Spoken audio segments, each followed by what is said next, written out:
आइए सुनते हैं आचार्य चतुर सेन शास्त्री के लिखे उपन्यास गोली का 5वां भाग। राजधानी की बात मैं क्या कहूँ, वहाँ के तो सब ठाठ ही निराले थे। कभी न देखी, कभी न सुनी बातें मेरे देखने सुनने में आई। मेरी छोटी सी बुद्धि, मेरा नन्हा सा दिल भला उनको अपने मन में कहाँ समेट सकता था।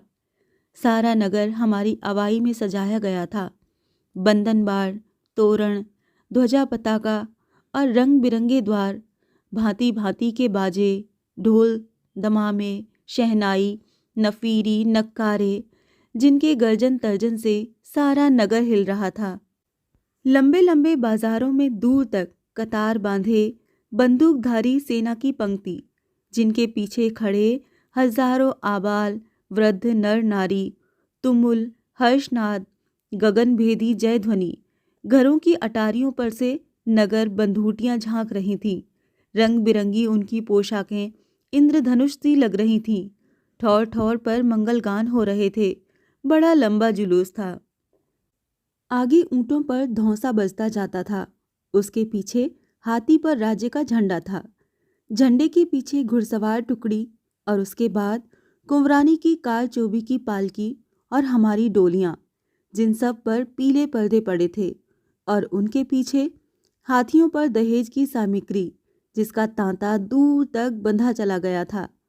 सोने चांदी के असाबल्लम लिए सैकड़ों चाकर, खवास और प्यादे भड़कीली पोशाकें पहने आगे पीछे चल रहे थे। अनेक सिपाही बरकंदाज घोड़ा कुदाते आगे पीछे दौड़कर इंतजाम कर रहे थे। हमारी सवारी बढ़ी चली जा रही थी। राजमहल की ड्योढ़ियों की ओर चारों ओर नरमुंड ही नरमुंड नजर आ रहे थे। मेरा कलेजा मुंह को आ रहा था। रह रह कर मुझे ऐसा प्रतीत हो रहा था कि जैसे ये सब मेरे लिए ही हो रहा है। क्षण क्षण में मैं भूल जाती थी कि ब्याह मेरा नहीं, कुंवरी का हुआ है, और मैं दहेज में दी गई एक गोली हूँ, चाकर हूँ। सबसे ऊपर एक बात मेरे मन पर जमकर आ बैठती थी। वो ये थी कि मैं तो ठाकुर की बेटी हूँ, गोले चाकर की बेटी नहीं। और मेरी माँ रानी न सही, परदायत तो सरदार की है। अतः मेरी इज्जत कुछ कम नहीं है। हाय री इज्जत। ड्योढ़ियों में सवारी घुसी। राज्य के सब बड़े बड़े कारोबारी, दीवान, अफसर और सरदार दरबारी उन ड्योढ़ियों पर हमारी अगवानी के लिए हाजिर थे। हाथी, घोड़े और भीड़ भाड़ पीछे रहती गई, और हमारी सवारी एक के बाद एक दूसरे द्वारों को पार करती हुई राजमहल में घुसती गई। ढोल दमामे भी सब पीछे रह गए। अब एक बड़े महल के प्रशस्त आंगन में हमारी सवारियां उतारी गईं। चारों ओर कनातें खड़ी करके पर्दा किया गया था। सारा महल मकराने के संगमरमर का था। फर्श पर मक्खी के भी पांव रपटते थे। जब मैंने सीढ़ियों पर डोली से निकलकर कदम रखा, तब मैं आपे में न थी। मैं नहीं जानती थी कि कुंवरी कहाँ गई और मेरी साथिन दूसरी गोलियां किधर गईं। एक बूढ़ी सी औरत मुझे हाथ पकड़कर एक ओर ले चली। चारों ओर से मैं कपड़ों में लिपटी हुई, घूंघट से घिरी हुई उस औरत के पीछे चली। कानों में चारों ओर बहुत से लोगों के चलने की आहट आ रही थी। कभी कभी मेरे पैर लड़खड़ा जाते थे। कई बार तो मैं गिरते गिरते बची। अंततः एक खूब सजे धजे कमरे में पहुंची। सारा फर्श सफेद काले पत्थर का था। बड़े बड़े दालान थे। उनमें फूलों के गुलदस्ते सजे थे। कद्दे आदम 2 शीशे लगे थे। दीवारों पर सुनहरी और रंगीन नगों की पच्चीकारी हो रही थी। सामने की ओर बारादरी में 2 मोर पच्चीकारी में उभारदार बने थे। द्वार बहुत ऊंचे थे। उन पर लाल रुईदार पर्दे पड़े थे। भीतर फर्श पर साफ चांदनी बिछी थी। एक ओर चांदी का पलंग था, दूसरी ओर सुनहरी काम की कोच कुर्सियां पड़ी थीं। एक बड़ी सी संगमरमर की मेज पर बड़े से कांच के पात्र में लाल मछलियां तैर रही थीं। भारी भारी झाड़ फानूस हांडियां छत से लटक रही थीं। हे परमेश्वर, ये सब मेरे लिए था, केवल मेरे लिए। मेरा घर, मुझे वो अपनी अंधेरी तंग कोठरी याद आ रही थी, जहां मैंने अब तक की अपनी समूची जिंदगी बिताई थी। बीते हुए दिन एक एक करके आंखों में घूम रहे थे। दिल जैसे पसलियों से निकल पड़ता था। मैं पागल की भांति कभी इधर उधर ऊपर नीचे देखती, कभी सोचती कुंवरानी कहाँ है, मेरी और साथी संगिने कहाँ है, अब आगे क्या होगा। मेरे लिए सब कुछ नया था, सब कुछ अनहोना था, सब कुछ मेरी मूढ़ बुद्धि से बाहर था। सच तो ये है कि मैं बौखला गई थी और मेरे होश हवास ठिकाने पर न थे। मुझे यहाँ छोड़कर वो औरत कहाँ चली गई थी। दो चार लौंडी बांदियां इधर उधर आती जाती दिख रही थीं।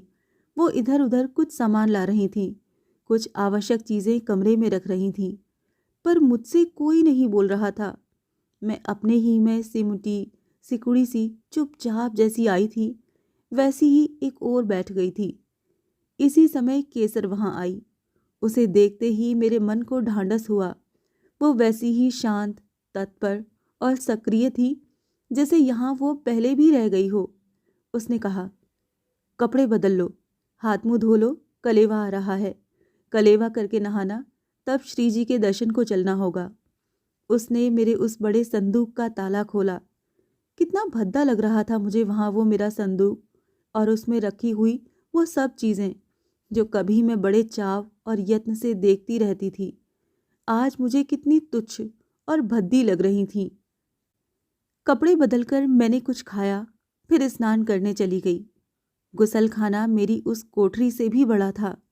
उसमें फव्वारा, शावर बाथ, टब, तौलिए, साबुन, कंघी, ब्रश, तेल फुलेल और न जाने क्या क्या सजा था। सफ़ेद दूध सा टाइल का वहाँ फर्श था। मेरे बाप दादों ने भी कभी ये सब चीज़ें न देखी थीं, न काम में ली थीं। चीनी के टब में पानी भरा था। बड़ी देर तक मैं मूड बनी ये सब देखती रही। फिर मैं सब लाज संकोच छोड़ कपड़े एक और फेंक टब में घुस गई। फव्वारा मैंने खोल दिया और निर्द्वंद हंसिनी की भांति जल में किलोल करने लगी। उछाल से मैं भर गई और आनंद के सागर में सरोबोर हो गई। बड़ी देर तक मैं उस श्वेत विशाल टब में स्वच्छ शीतल जल में मछली की भांति खेलती रही। फव्वारे की धार शत सहस्र कणों में बिखर कर मेरे वक्ष पर, पीठ पर आघात कर रही थी। वो कितनी प्रिय और सुखद सी प्रतीत हो रही थी। खुली हुई मेरी सघन केश राशि जल में तैर रही थी। मेरी 3 दिन की थकान न जाने कहाँ विलीन हो रही थी। कभी कभी ध्यान आता था, क्या ये स्वप्न तो नहीं है? परंतु नहीं, अब ये मेरे जीवन का नित्य का भोग उपस्थित था। बहुत देर तक मैं जल विहार करती रही। अंततः मैंने साबुन से शरीर को और सिर को धोया। उपस्थित वस्तुओं में से जिसका भी मैं इस्तेमाल कर सकती थी, इस्तेमाल किया। और जब मैं बाहर आई, केसर प्रतीक्षा कर रही थी। उसने संतोष की नज़र से मुझे देखा। मैंने चुपचाप पोशाक बदली। अन्नदाता ने जो जोड़ा मुझे बख्शा था, उसे ही मैंने आज धारण किया। केसर ने बिल्कुल नए ढंग से मेरे बाल बांध दिए। फिर कहा, चलो अब श्री जी के दर्शन करने, फिर कुंवरानी के महल में हाजिर होना होगा। और मैं यंत्र चालित सी केसर के पीछे चल दी। केसर ही उस भंवर में मेरी नाव की खेवैया थी। श्री जी के दर्शन पूजन के बाद हम रंग महल की ओर चली। मैं और केसर कुंवरी को जुहार करने, आगे मैं और मेरे पीछे केसर, छाया की भांति। ये भी एक नई बात थी। अब तक तो सब कामों में आगे केसर ही थी, उसके पीछे छाया की भांति मैं रहती थी। पर अब तो सभी बातें नई थीं। ज्यों-ज्यों मैं आगे बढ़ती जाती थी, मेरे दिल की धड़कन बढ़ती जाती थी। पैर 100-100 मन के हो रहे थे, जैसे उनमें पारा भर दिया हो। मुझे ऐसा लग रहा था जैसे मैं वध स्थली पर जा रही हूँ। कुंवरानी को मैं प्राणों से बढ़कर प्यार करती थी। यहाँ वही मेरी सबसे बड़ी सहारा थी। सदैव बचपन से ही हम एक दिल थीं। मन की गांठ वो मेरे सामने ही खोल पाती थीं। मैं भी 2 घड़ी उन्हें न देख पाऊं तो छटपटाने लगती थी। यद्यपि मैंने कभी अदब भंग नहीं किया था, फिर भी मैं कभी उनसे डरी नहीं। पर आज स्थिति कुछ और ही थी। मेरा मन चाहता था कि मैं कुंवरानी के सम्मुख जाने से पहले ही मर जाऊं, कुएं पोखर में डूब मरूं। केसर ने मुझे समझा दिया था कि उनसे सावधान रहकर बात करना। वो जब से आई हैं, रो रही हैं। उनका जी अभी ठिकाने नहीं है। राह में उन्होंने कुछ भी खाया पिया नहीं है। उसने ये भी बता दिया था कि अब उनकी मान मर्यादा का भी ख्याल रखना होगा। अब वो कुंवरानी नहीं, महारानी हैं। सारी ही बातें मैं सुन रही थी, उन बातों का मतलब भी मैं समझ रही थी। फिर भी केसर ने बता दिया था कि सारा रोना धोना तेरे ही कारण है। महाराज ने तुझे पृथक महल दिया है, इसी से तो मैं ही अपनी प्राणाधिक प्रिय कुंवरी के इस अंतःविवाद का कारण हूँ। मैं जन्मजात अभागिनी, चाकर गुलाम गोली, उनकी सौत बनकर यहाँ रंग महल में धसी हूँ। इतना ही नहीं, उनके नववधू के प्रथम सुहाग पर लात मारकर उन्हीं की सुहाग सेज को, जो किसी भी हिंदू कुंवारी के जीवन का सबसे बड़ा सौभाग्य और स्त्री मात्र की सबसे बहुमूल्य भाग्य संपदा है, अपने चरणों से दूषित कर चुकी हूँ। हाय राम, इसी सौभाग्य सेज के अधिकार का मूल्य चुकाने को तो शत सहस्र राजपूत बालाओं ने जौहर की ज्वाला में अपने को भस्म किया था। इसी सौभाग्य सेज के अधिकार का गर्व प्रत्येक हिंदू स्त्री को प्राणों से भी अधिक है।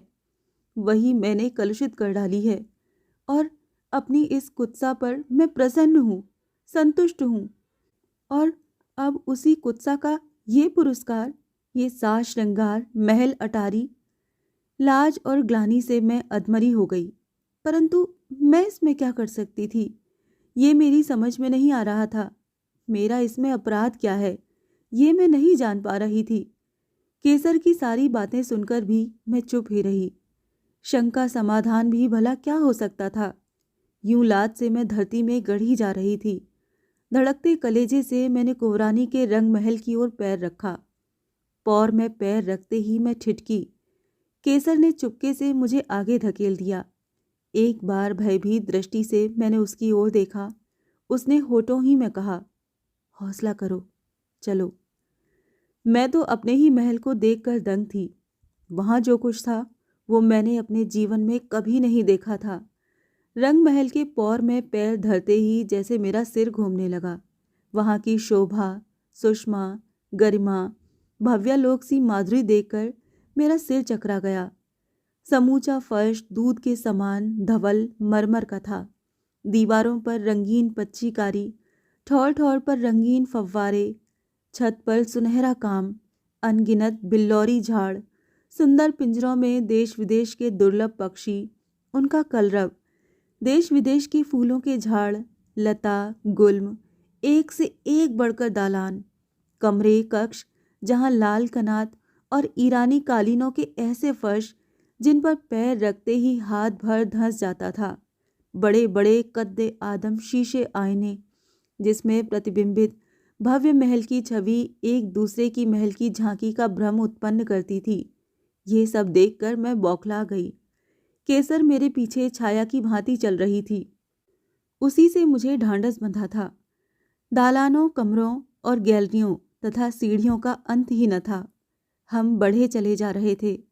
जगह जगह सिपाही, अलसावरदार, चोपदार, लाल रंगीन वर्दी पहने, ढाल तलवार लगाए, अपने अपने काम में मुस्तैद।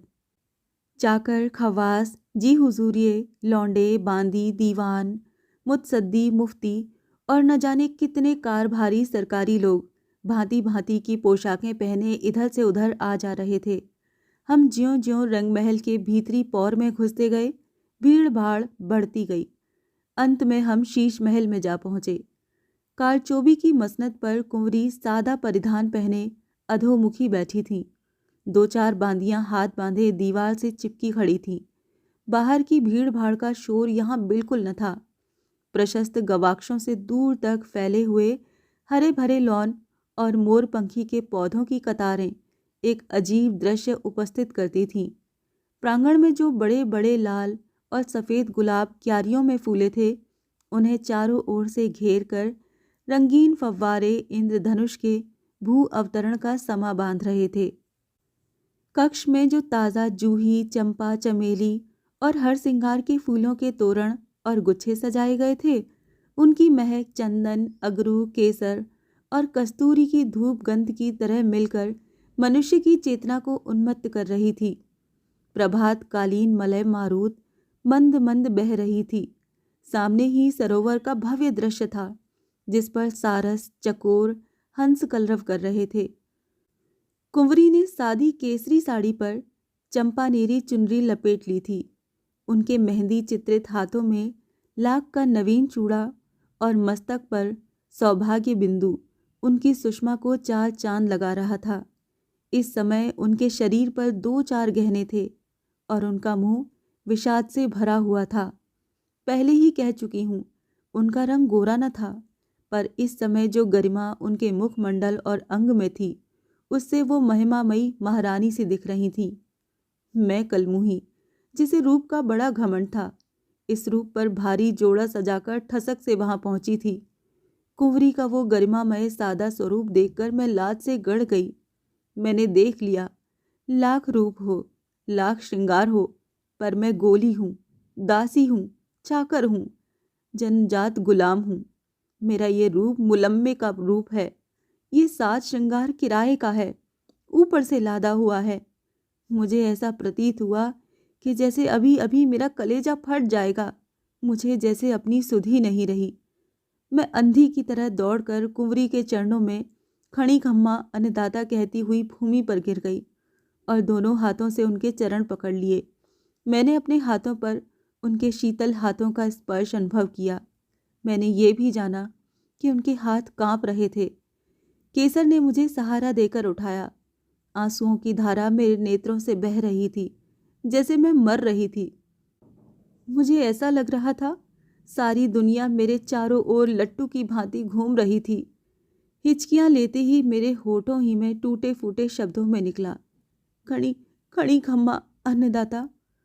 और मुझे ऐसा प्रतीत हुआ जैसे महाकाल रात्रि का अंधकार चारों ओर से घिरा चला आ रहा था। कुछ ही क्षणों में मेरे कान और नेत्र निकम्मे हो गए। मैं मूर्छित होकर गिर गई। नहीं कह सकती कब तक, परंतु जब आंखें खुली, मैं कुंवरानी के सुनहरे छपरखट पर मखमली गद्दे पर पड़ी हूँ और कुंवरानी मेरे ऊपर धीरे धीरे अपने हाथों से चंदन के बीजने से हवा कर रही हैं। ज्यों ही मैंने आंखें खोली, कुंवरानी के ये शब्द मेरे कान में पड़े, चंपा, मेरी बहन, तुझे क्या हो गया है? कैसा जी है तेरा? अब मैंने उनके मुंह की ओर देखा। आंखें उनकी सूजकर फूल गई थीं और वो लाल गुड़हल का फूल हो रही थीं। आंसू उनमें न थे, सूनी दृष्टि थी, सूखे होंठ और पीला मुख। तत्क्षण ही मेरी दृष्टि कक्ष में चारों ओर घूम गई। छोटा सा ही कक्ष था, पर सब नीचे से ऊपर तक सुनहरे काम से सजा हुआ।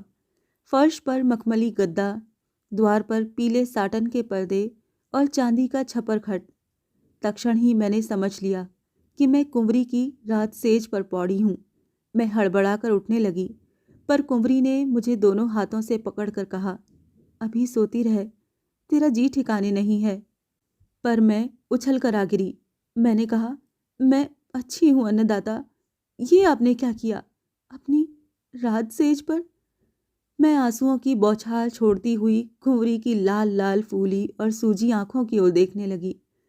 जिस प्रकार आंखों में करुणा भरकर जैसे वध क्षण पर वध्य पशु देखता है, पर कुंवरी ने वहीं फर्श पर बैठकर मुझे अंक में भर लिया और शांत, स्थिर और मंद स्वर में कहा, चंपा बहन, तुझे तो विधाता ने मेरी सेज का भागीदार बना दिया है।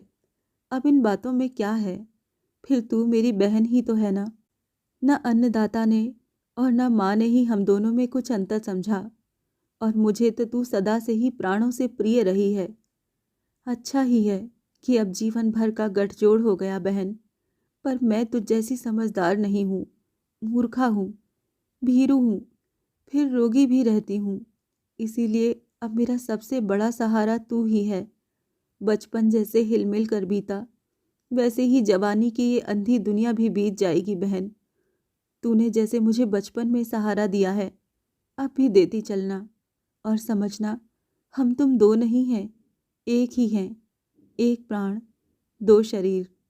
इतना कहकर कुंवरी ने मुझे कसकर अंक में भर लिया और वो बार बार अब मेरा आंसुओं से भीगा चेहरा चूमने लगी, पर मैंने पागल की भांति उनके चरण दोनों हाथों से कस कर पकड़ लिए और अपने होंठ उन पर रख दिए। मैंने सिर उनके चरणों में धुनते हुए कहा, नहीं नहीं अन्नदाता, मैं आपके बराबर नहीं। आप श्री की चाकर गोली बांधी हूं महारानी। मैं आपके चरणों की इस कनी उंगली के नाखून की बराबरी भी नहीं कर सकती। अन्नदाता, मेरी तकसीर माफ करना। माई बाप, मेरा अपराध नहीं है। अपनी कृपा और सेवा से मुझे दूर न करना। दुहाई महारानी जी की। तू पागल है? ऐसी बातें क्यों करती है भला? अरे पगली, मैं तो वही तेरी बहन कुंवरी हूँ।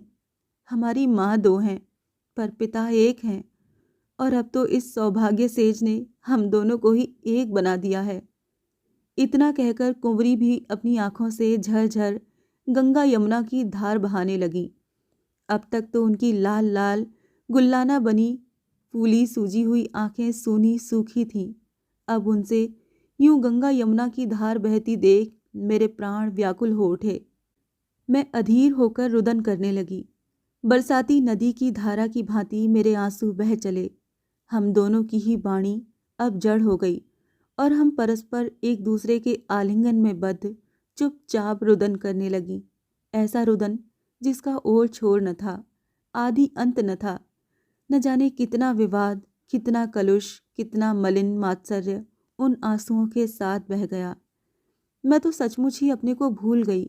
प्यार की पीर ने जैसे मेरे प्रत्येक रक्त बिंदु को आक्रांत कर दिया और मैं कुंवरी को अपने अंग में समेटती हुई उन्हें खूब जोर से आलिंगन पाश में बांधकर बदहवास हो गई।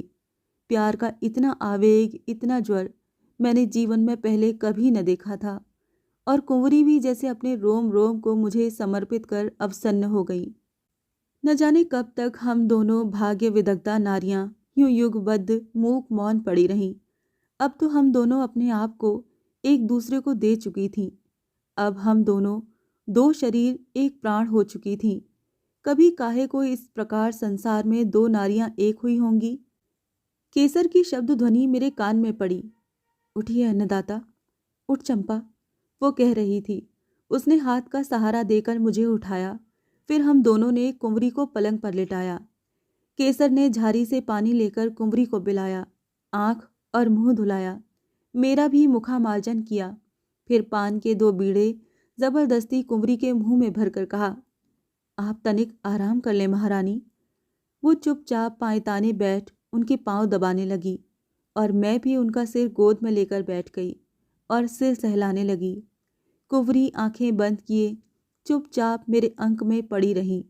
धीरे धीरे उन्हें नींद आ गई। वो सो गईं। उनके श्रांत क्लांत शरीर को तनिक आराम मिला। केसर धीरे से उठी। संकेत से उसने मुझे भी उठाया। एक हल्का शॉल उनके अंग पर डाल मेरा हाथ थाम वो कक्ष से बाहर निकली।